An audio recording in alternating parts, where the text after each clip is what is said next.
harka fuunee akkam jirtu hordoftoota madda walaabuutu hordoftan hundi keessanuu baga nagaa taatan egaa hanis nagaa galata rabbi baga yeroo kana eedansiniin jedha egaa hordoftoota tiyyaaras viidiyoo baraa qabadheesniif dhiyaadhe jechuudha viidiyoo baay'ee tokko kan namatti tolu qabadheesniif dhiyaadhee jira hordoftoota tiyyaa kan beekne barachuun kan beekan irraa namaaf qooduun immoo gamnu waan beeku kan beekne barsiisuudhaaf yeroo kamuu duubatti hin deebi'u jechuudha isin immoo subscribe qofa gochuudhaan na bira dhaabbadhaa jechuudha namoonni channel kiyya faaraa dhuftan yoo jiraatan channel kiyya subscribe godhuuf YouTube keessanii galtuu haala salphaadhaan egaa YouTube keessa galtanii madda walaabuutuuf jettanii haala kanaan search gootu jechuudha egaa search gootanii kaatanii gubbaa kan asirratti kun search erga gootanii profile kiyya irratti tuqxu jechuudha haala kanaan eegas ni bahee jedhee mallattoo diimattee subscribe jettu kanarratti ni tuqxu eegas booda as mallattoo bilbilaa yookiin notification kanarratti tuquun gubbaa kana all ka jedhu kanarratti tuqxu jechuudha iddoo videos jedhu kanarratti tuquudhaan viidiyoowwan kanaan dura gadhiisee kan barnoota hedduu dabarsan as keessa ni argattu waa'ee WhatsApp akkasuma Android bilbila keenya irratti wantoota fayyadamnu hunda as keessatti ni argattu jechuudha keessa galuudhaan irraa fayyadama barnoota irratti kallattii maa yeroo dabarru barnoota irraa waa'ee WhatsApp jechuudha WhatsApp keenya yeroo hedduu WhatsApp 2-3 akkas fayyadamuu fedhanii feena jechuudha namoonni hedduun WhatsApp kana fayyadamuudhaaf namoonni hedduun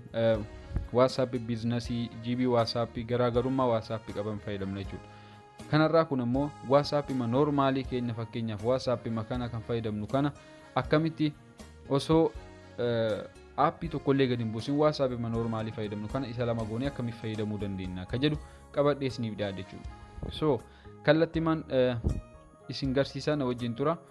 setting keessan keessa galtu egaa keessa galtanii kaatanii iddoo search kanarratti yeroo asirratti tuquudhaan dual messenger jettanii barreessitu egaa haala kanaan barreessitanii kaatanii kan gubbaa kanarratti ni tuqxu jechuudha gad ol harkisuudhaan dual messenger ka jedhu kanarratti ni tuqxu egas booda haala kanaan isni ba'a jechuudha kuno WhatsApp WhatsApp lama fayyadamuu dandeessu Snapchat Facebook Telegram fi akkasuma Messenger fayyadamuu dandeessu jechuudha aappiiwwan kanneen osoo aappii biraa Google Play Store irraa gadi hin buusne Facebook normal fayyadamnu irraa Snapchat WhatsAppis dabalatee osoo aappii tokko hin fayyadamin aappii makeenya lama goonee fayyadamuu dandeenya jechuudha kanaan dura hedduun keenya kan beeknu parallel space aappiin jedhamu ka aappii heddumeessu jira aappiin sun ammoo achirraan yeroo WhatsApp fayyadamnu saffisni isaa baay'ee gadaanaa kan ta'e tokkodha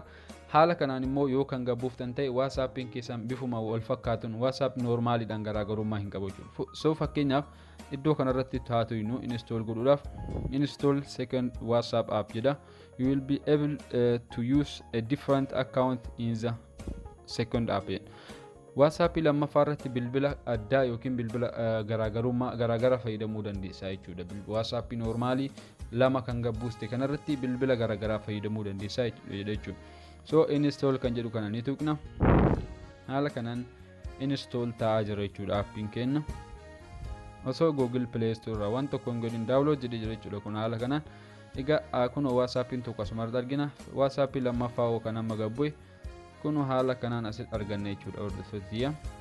kuno WhatsAppiin kun mallattoo asirraa qaba kun immoo normaalii jechuudha inni lachuu normal WhatsApp jechuudha aappii kana Google Play Store keessa galee osoo download hin godhin WhatsApp business miti WhatsApp GB miti normal WhatsApp jechuudha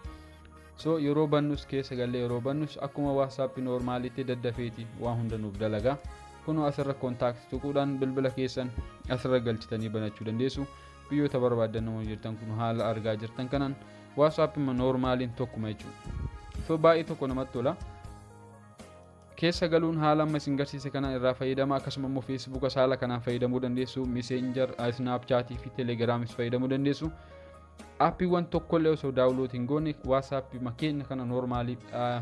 lama godhuudhaan fayyadamuu dandeenya jechuudha haala kanaani viidiyoon kun akkasinitti tolu abdii guddaan qaba namoonni channel kiyya faaraa jirtan amma sirra deebi'ee isin gaafadha subscribe naaf godha akkasuma like godhuun hiriyoota keessan biraanis gahuu hin dagatinaa viidiyoo biraan hanga walitti deebinutti turtii gaarii